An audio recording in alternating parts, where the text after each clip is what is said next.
Hey, difference makers. So let's talk about something that is absolutely everywhere and that none of us really want to see any more of, and that is causing a ton of stress and loss of productivity and possibly driving you insane: the election.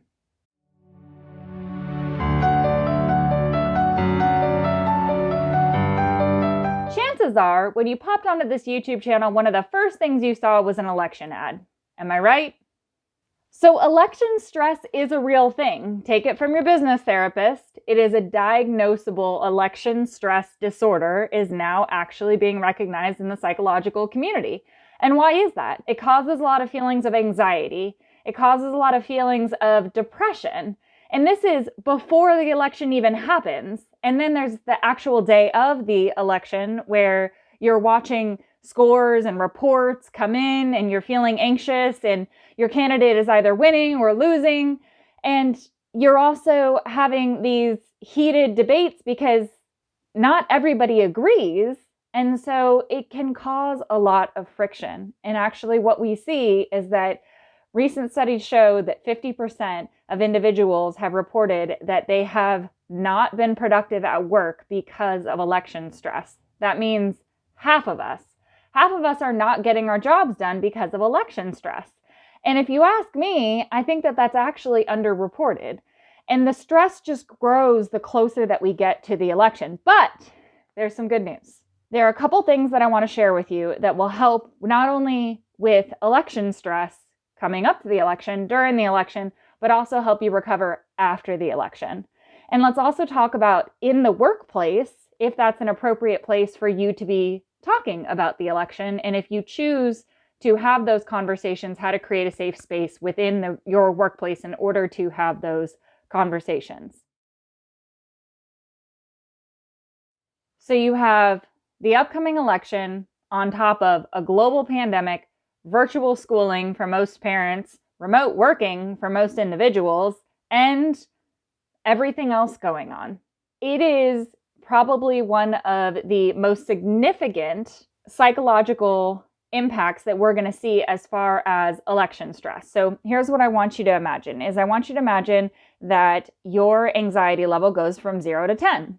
And so on a normal election year, you may experience your anxiety level going to a 6, maybe even a 7, depending on how much emotional investment you have within the outcome of the election, the candidate, what's being voted on, etc.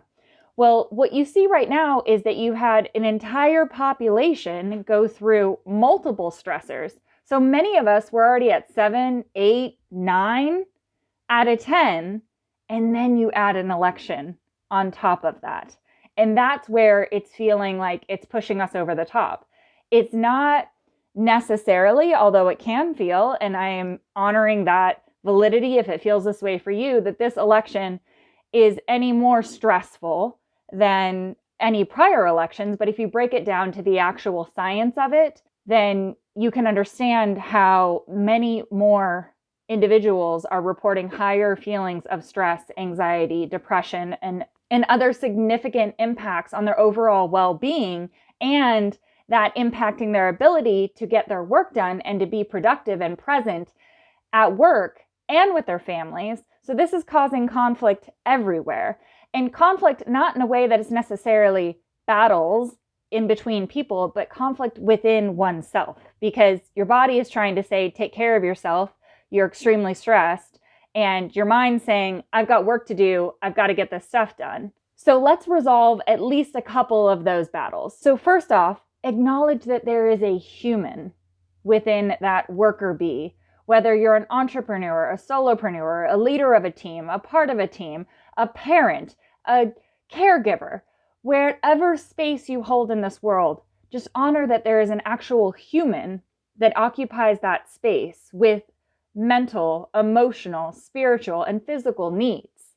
And let's start there and just acknowledge that that human is experiencing all of these things, from environmental, from social, from mental, from spiritual, from physical, from emotional. And you're taking in all of this input from social media sites, from the radio, from the TV, from family members. Everybody has an opinion. And your human brain is trying to take all this information and then say, how do I feel? So once you acknowledge that there's a human, then ask that question, how do I feel? And just label it. So label that feeling. And that sounds so simple, but that can actually reduce the stress that you're feeling just by being able to have a label of, I feel X today, or this hour, or this minute. And when you walk into a room and you have that feeling and you label it, don't see it as positive or negative, just label it. We are all familiar with the saying of don't cry over spilt milk. Spilt milk is neither positive nor negative. I can't imagine a situation in which spilt milk would be a positive thing, but let's just, for the sake of this argument, say that spilt milk is just spilt milk. It's not positive or negative. It's our perception of it that actually makes it positive or negative. And so when we apply this with our perception and our perspective, if we're going into the workplace and we feel like there is a negative culture or that the workplace has this certain feeling about it, notice what it is about that particular day. Is it a conversation that you're walking in on? And be aware as you're having these conversations with individuals how your feelings are changing and how you are feeling throughout the day. And notice how you feel after lunch. Do you check your social media during lunch and maybe you're feeling less productive in the afternoons or less energetic? And what are you eating? It sounds so silly and simple to equate what you're eating to actual combating of election stress. And yet at the core of it all, we're humans. And so we need positive energy in order to thrive. And so with all of these election campaigns that we're seeing, most of them are slanted towards the negative. So making sure that you're bringing more positive into your space and into your life and into your mindset and your perspective in order to combat all of those opinions. Depending on your workplace culture, having political conversations at work may or may not be appropriate.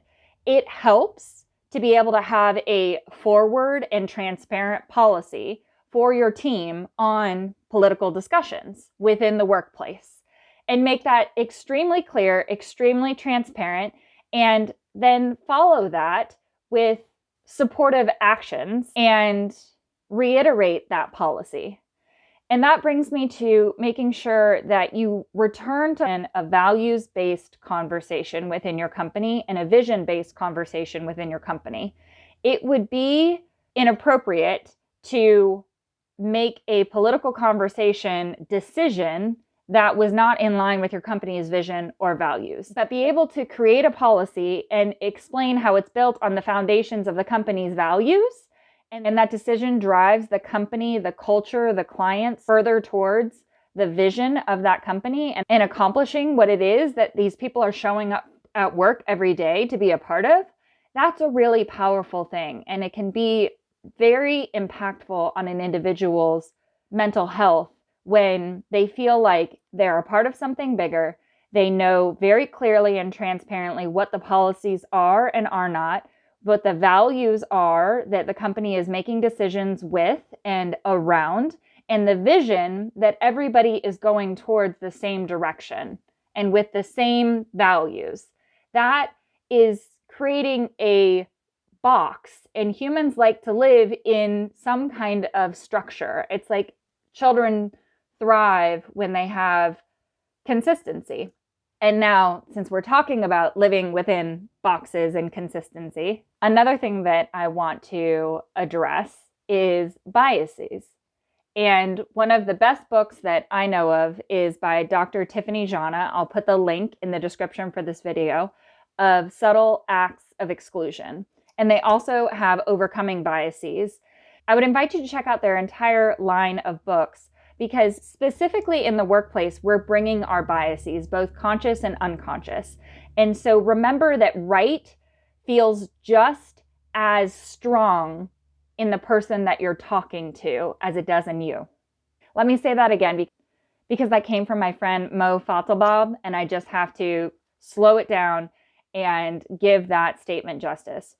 Right feels just as strongly in the person that you are arguing with or having this heated discussion with as it does in you. So if we walk outside and I say the sky is purple with such conviction and such belief, and you say, Bunny, the sky is blue. Imagine that I feel just as strongly that the sky is purple as you feel that the sky is blue. When we get to elections, this is where we can have this conversation, and it can be frustrating because you can clearly look up at the sky and say, Bunny, it's blue. How come you can't see it's blue? And I can look up at the sky and say it's purple. How come you can't see it's purple? So the beautiful thing is that there are opportunities for us to recognize that we are different humans and to have those conversations, but have those conversations within the understanding of respect and acknowledging that we're all bringing in our unconscious and conscious biases to these conversations. The last two tips that I have is, one, turn the TV off.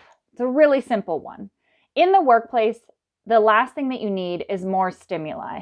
Individuals, for the most part, especially if you're working remotely, have access to media all day long through their computers. And so making it where if you have a brick and mortar workspace and have any control over it, turning that media off so that individuals can feel free to focus on the task at hand and feel free to be productive and not have that stimuli. Even if it's outside of time of an election, that constant ticker at the bottom of the TV, if you're watching something on the stocks, or even the ever-flowing stream of news, can add more and more and more unnecessary stress to a workplace. And right now, what we need the most is to add more sanity, more space, decrease anxiety, slow it down, reduce the amount of stimuli, and create more opportunities to be able to actually fulfill our work